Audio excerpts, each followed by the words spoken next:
todos, les habla el doctor Apari.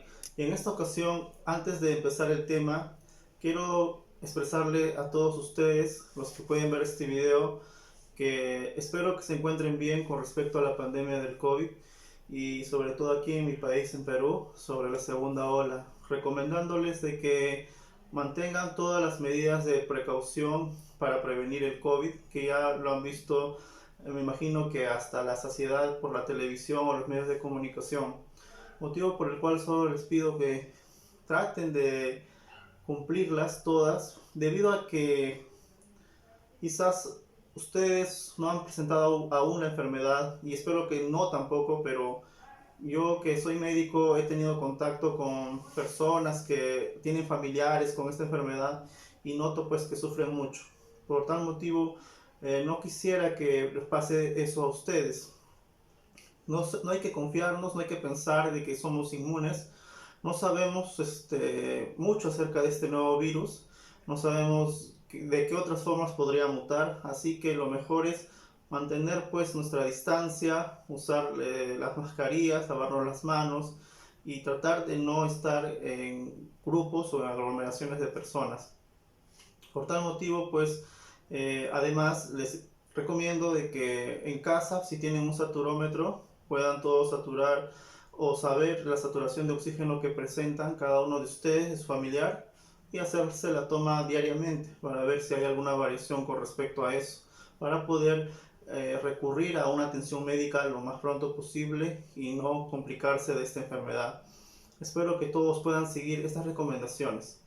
En esta ocasión hablaré acerca de la enterocolitis necrotizante. Es una enfermedad muy común en recién nacidos que son prematuros y que tienen bajo peso al nacer.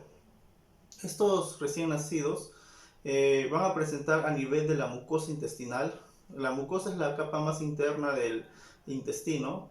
Va a haber una necrosis isquémica. ¿Qué significa esto? La muerte de esa capa debido a un aporte insuficiente de oxígeno, lo cual va a generar una isquemia.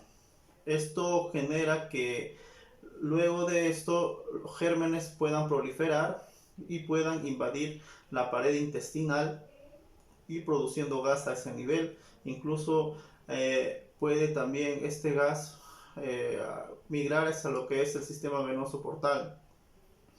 Luego va a haber una inflamación pues a nivel de todo lo que sería la pared intestinal, con una gran probabilidad de que pueda perforarse.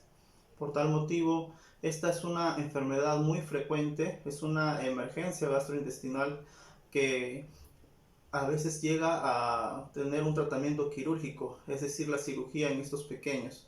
Es más frecuente en aquellos que tienen un peso o que tienen un peso inferior a 1500 gramos, lo que se denomina muy bajo peso, y en aquellos recién nacidos prematuros de menor de 32 semanas. Por tal motivo es muy importante aprender y saber de este tema para los que están estudiando medicina y para aquellos que no conocen del tema pero que han escuchado o tienen sus niños en la unidad de cuidados intensivos y que son prematuros o de muy bajo peso al nacer. Voy a hablar al respecto de todo este tema en dos partes, espero que les guste y puedan compartirlo con sus amistades. Se desconoce la verdadera incidencia o prevalencia de esta enfermedad, debido a que al principio los síntomas de esta enfermedad son muy similares a otras enfermedades. Por tal motivo, no se podría determinar si los primeros síntomas son debidos a una NEC, que es la abreviatura para enterocolitis necrotizante, o se puede deber a otras enfermedades. Por tal motivo, determinar de esta forma la prevalencia se ha hecho muy difícil.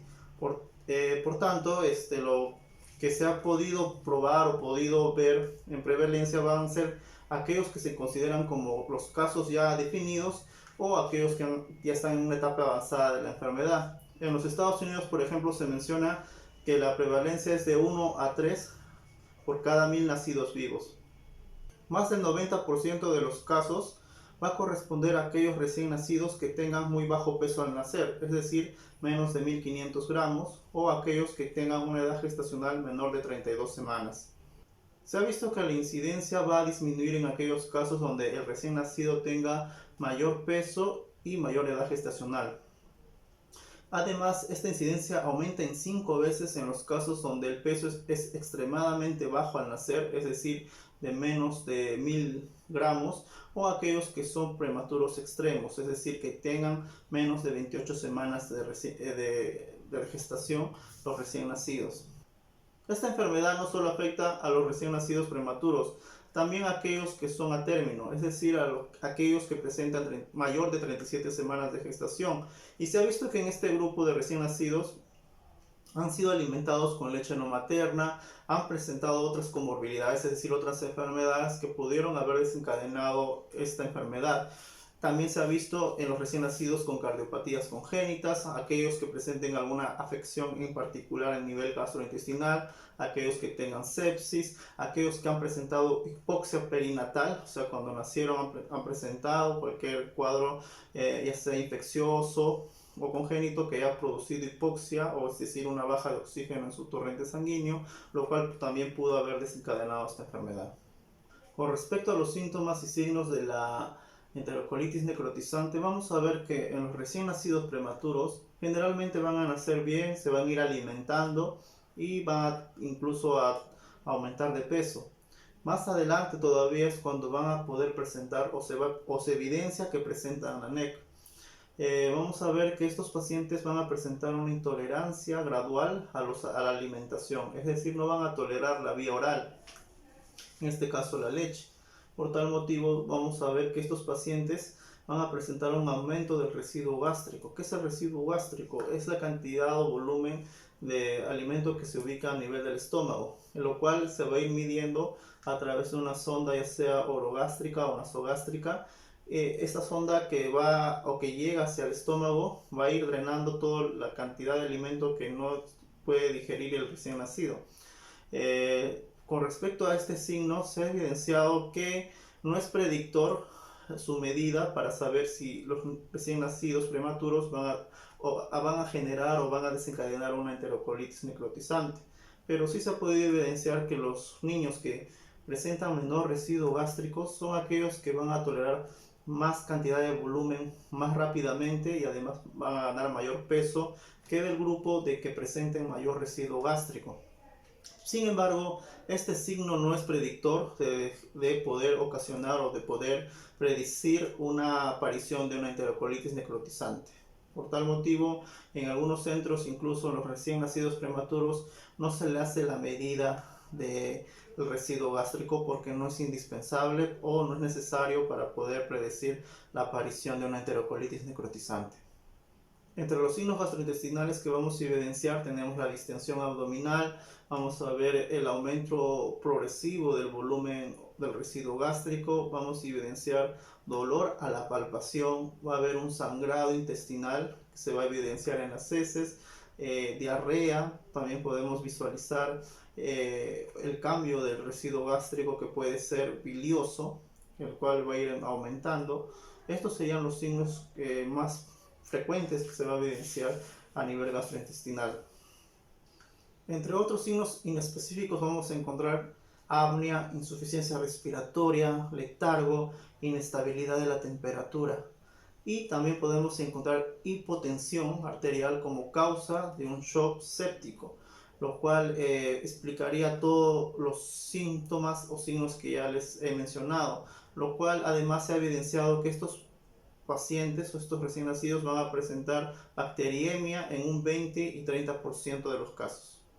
Otro dato importante es con respecto al momento de presentación de los signos o síntomas. En estos se ha visto que hay una relación inversamente proporcional con respecto a la edad gestacional. Es decir, que aquellos recién nacidos con menor edad gestacional van a presentar sus síntomas mucho después. E inversamente, los que tengan mayor edad gestacional al nacer presentarán los síntomas más pronto.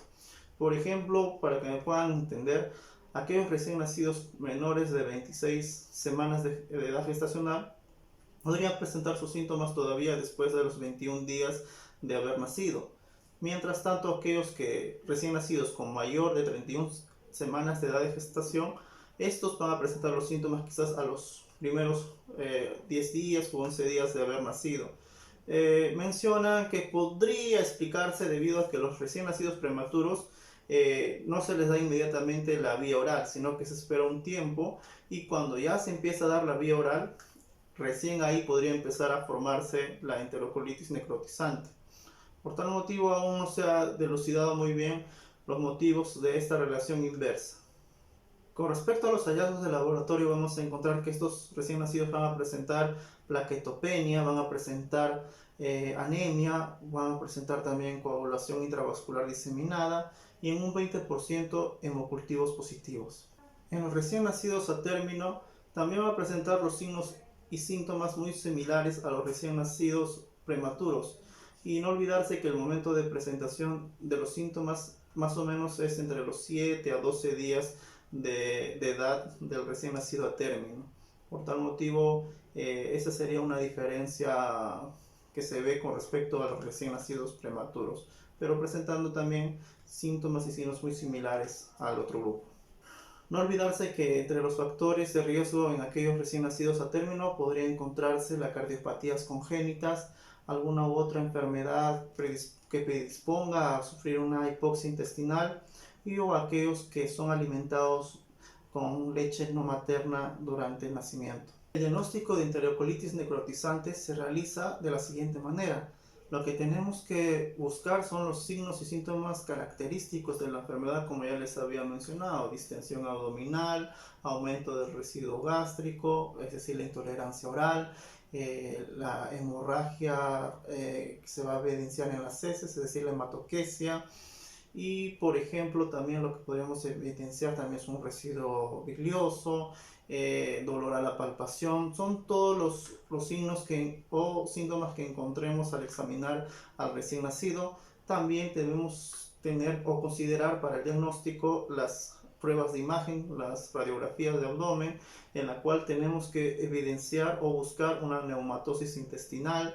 También tenemos que buscar que haya presencia de neumoperitoneo o la presencia de un asa centinela. Usando todos estos datos vamos a más o menos, o vamos a tener una proyección para poder hacer el diagnóstico de esta enfermedad. Pero hacer un diagnóstico definitivo con certeza solamente se podría realizar en el caso de que se tome una muestra quirúrgica de la pared intestinal y poder hacer la biopsia de la misma, o post-mortem, lo cual o no se podría realizar, pues, ¿no? Si se quiere realizar el diagnóstico antes del fallecimiento del recién nacido.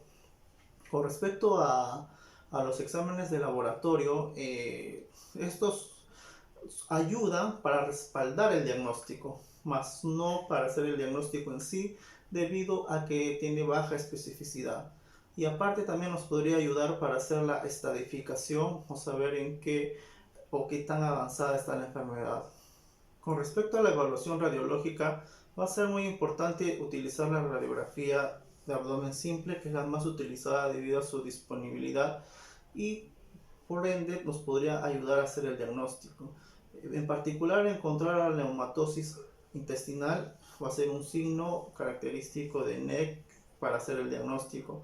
Pero hay que tener en claro ciertas cuestiones, que la radiografía, como ha ido bajando en especificidad y sensibilidad para hacer el diagnóstico de NEC, se debe utilizar también, pues, los criterios clínicos ya mencionados anteriormente. Por tal motivo, no se debe confiar de una radiografía tampoco para poder hacer o tomar decisiones con respecto al tratamiento, ya que se han evidenciado características particulares por ejemplo, los recién nacidos, digamos, de extremadamente prematuros, aquellos que tienen menos de 28 semanas de edad gestacional, en los cuales va a variar las características radiográficas con respecto a aquellos que tengan mayor edad gestacional. Por ejemplo, se ha evidenciado que en un estudio que se realizó en 202 recién nacidos con enterocolitis necrotizante, que aquellos que tenían mayor de 37 semanas de gestación, todos presentaban neumatosis intestinal. En cambio, los que presentaban menos de 28 semanas de edad gestacional, solo un 29% presento la presencia de neumatosis intestinal. Por tal motivo, vemos aquí una gran diferencia al respecto del uso de la radiografía.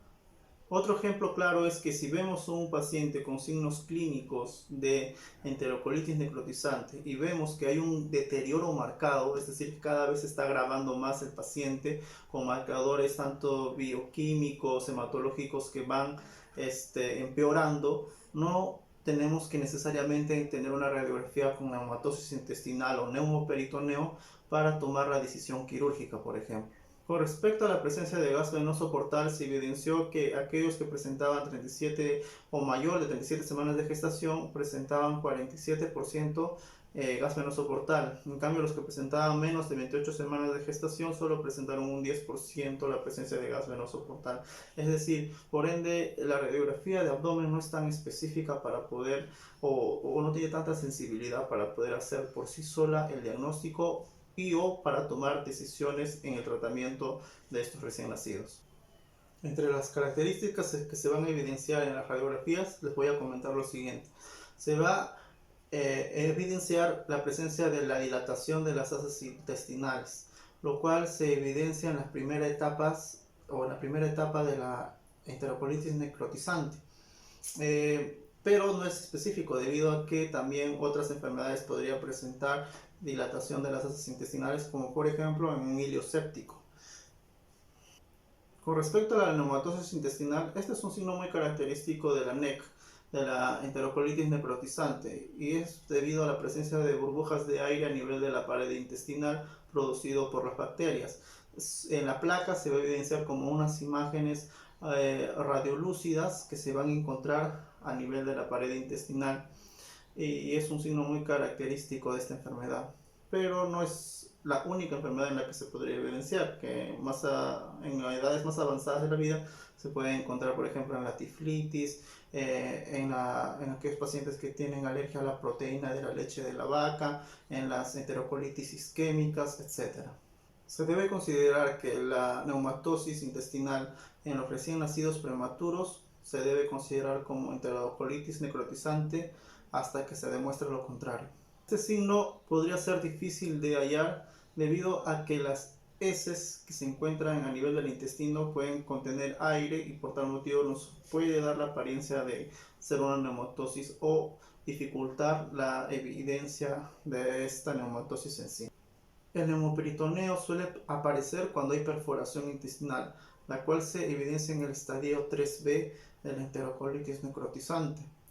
Pero no es la única situación en la que se podría encontrar el neumoperitoneo. También en la perforación intestinal espontánea también la podríamos evidenciar.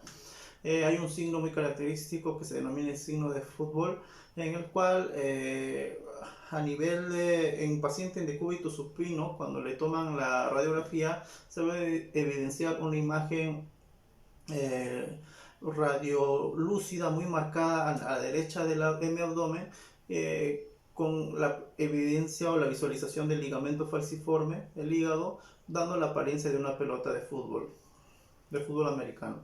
El asa centinela se va a evidenciar en la radiografía como cuando se toman varias radiografías seriadas, vamos a evidenciar en una misma ubicación una asa dilatada, lo cual fija, la cual siempre en la misma posición, la cual nos podría indicar que es una asa necrótica o perforada, y la cual pues, no se evidencia tampoco neumatosis intestinal.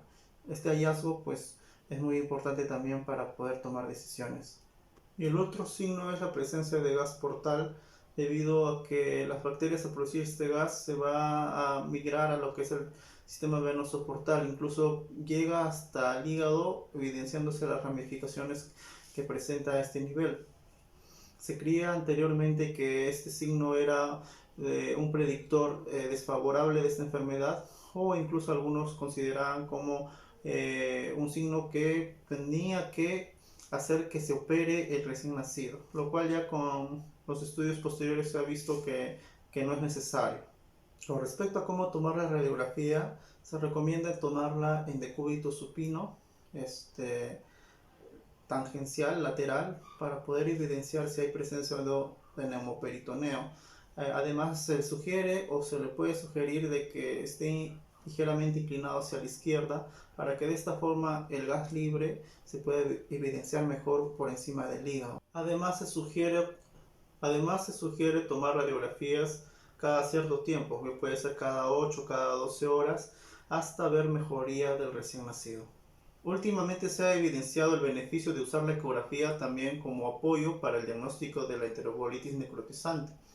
Esta herramienta es muy importante en dos sentidos. Uno, en que es más sensible para poder detectar colecciones a nivel intraabdominal, y dos, de que es más dinámica. En tiempo real se puede evaluar el grosor de la pared intestinal, la peristalsis y también la perfusión que presentan estos segmentos de intestino con la ecografía.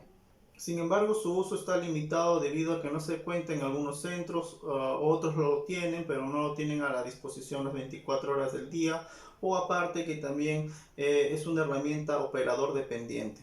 Va a depender mucho de la experiencia del ecografista para poder hallar estos signos de esta enfermedad. Además, aún no se ha definido qué signos característicos podrían servir como una toma de decisión para la realización de una cirugía en estos pacientes, por ejemplo. La presencia de aire libre o líquidos libres o aumento de la ecogenicidad de la pared intestinal podría estar mostrándonos una NEC grave. El aumento de grosor de la pared intestinal y también de su perfusión nos estaría indicando la presencia de inflamación marcada a nivel del intestino. La presencia de una pared intestinal delgada con un centro ecogénico y un borde hipoecogénico, lo cual se denomina el signo de pseudo riñón, nos estaría indicando la presencia de un intestino necrótico con una inminente perforación. La ecografía también podría detectar la presencia de burbujas de gas a nivel de lo que sería el sistema venoso portal, a nivel también del lecho hepático, lo cual a veces no se podría identificar con una radiografía. Se ha evidenciado en algunos estudios que la ecografía Doppler color es muy importante para poder determinar la perfusión de los intestinos a comparación de la radiografía. Por tal motivo es una herramienta muy adecuada para eso. La presencia de aire libre, aumento del grosor de la pared intestinal y al aumento de colecciones intraabdominales son muy característicos de una perforación intestinal que se podría realizar con la ecografía. Con respecto a los enemas con contraste para hacer el diagnóstico, estos se han excluido debido a que la utilización de la misma para hacer el diagnóstico de NEC podría llegar a perforar el intestino, haciendo que esta sustancia de contraste termine por diseminarse o migrar a nivel de la cavidad abdominal peritoneal. Como vemos en esta imagen, vamos a evidenciar una clasificación según los estadios ecográficos con una ecografía Doppler color. Vemos que en el grupo o en la imagen A vamos a ver una pared intestinal normal con su grosor normal y su perfusión que se evidencia con estos colores que vemos rojo y azul. En la siguiente imagen veremos ya en un estadio B hay aumento del grosor de la pared intestinal y también hay un aumento de la perfusión intestinal, como evidenciamos con el aumento de la coloración azul y roja o el aumento de la coloración que evidenciamos ahí. En un estadio C se va a mantener el grosor de la pared intestinal, pero disminuye la perfusión, como vemos ahí. Y en un estadio D vamos a evidenciar que hay adelgazamiento de la pared intestinal con una especie de separación de la mucosa intestinal de la pared intestinal, como evidenciamos ahí, y una disminución también de la perfusión intestinal. Y en un estadio B o último, una pared intestinal muy delgada sin perfusión. Con respecto a los exámenes de laboratorio, se han evidenciado que no son específicos para hacer el diagnóstico de NEC, pero sí podría avalar nuestro diagnóstico, apoyarlo y además podría servir para hacer una estadificación de la enfermedad. Entre los hallazgos más característicos en el laboratorio vamos a encontrar una baja considerable de las plaquetas, vamos a evidenciar la presencia de una acidosis metabólica y el aumento de la glucosa en sangre. Con respecto al hemograma vamos a evidenciar una neutropenia, lo cual es un indicador de una enfermedad que en ese momento el recién nacido está con una enfermedad grave, además también una plaquetopenia marcada, la cual podría originar presencia de sangrado. y cuando se evidencia el aumento de las plaquetas o la mejoría en este valor, pues también podría ser un indicador de mejoría del paciente. Con respecto a los estudios de coagulación, se van a realizar estos cuando hay presencia de plaquetopenia con sangrado. Se va a tener que evaluar la cantidad de plaquetas. Además, se va a tener que ver en estos exámenes que hay un aumento del tiempo de protrombina y de tromboplastina parcial. Además, va a haber una disminución del factor 5 de la coagulación y también del fibrinógeno, y habrá un aumento del dímero D, que se forma de la degradación de la fibrina. Con respecto a la química que se hace en sangre, se tiene que tomar la presencia de electrolitos, urea, creatinina, pH. Además, incluso se ha visto que la presencia de un aumento de la acidosis metabólica y de la glucosa en sangre pues podría ser o podría sugerir la presencia de necrosis intestinal. También se puede utilizar el laboratorio para medir los valores de lactato y ver cómo va la progresión de la enfermedad. Sería una buena forma. También te podría determinar un análisis de gases arteriales en el caso de que los pacientes presenten compromiso respiratorio. Cuando se sospecha de NEC, será muy importante también hacer el diagnóstico de sepsis, ya que es un diagnóstico concomitante o que puede aparecer también o que puede presentar síntomas muy similares al inicio de la enfermedad de la enterocolitis necrotizante. Por tal motivo también se puede pedir un hemocultivo para poder detectar las bacterias en sangre y poder hacer la presencia de un antibiograma para poder dar un tratamiento más específico antibiótico. El uso de cultivos peritoneales cada vez es menos frecuente. Obtener líquido peritoneal para luego hacer un cultivo del mismo y tratar de identificar gérmenes o bacterias de origen intestinal, pues nos ayudaría a determinar que hay una perforación intestinal y por ende se podría utilizar de mejor manera los antibióticos para tratar de coberturar estos gérmenes. Las pruebas de heces generalmente no son útiles, como por ejemplo la muestra o la prueba de sangre oculta en heces, debido a que en un estudio realizado en recién nacidos con menos de 1800 gramos, se evidenció que al menos una prueba que les hayan tomado de heces ocultas salió positivo en un 58% de ellos, a pesar que no tenían NEC. Por tal motivo no es una prueba tan utilizada o tan específica de esta enfermedad.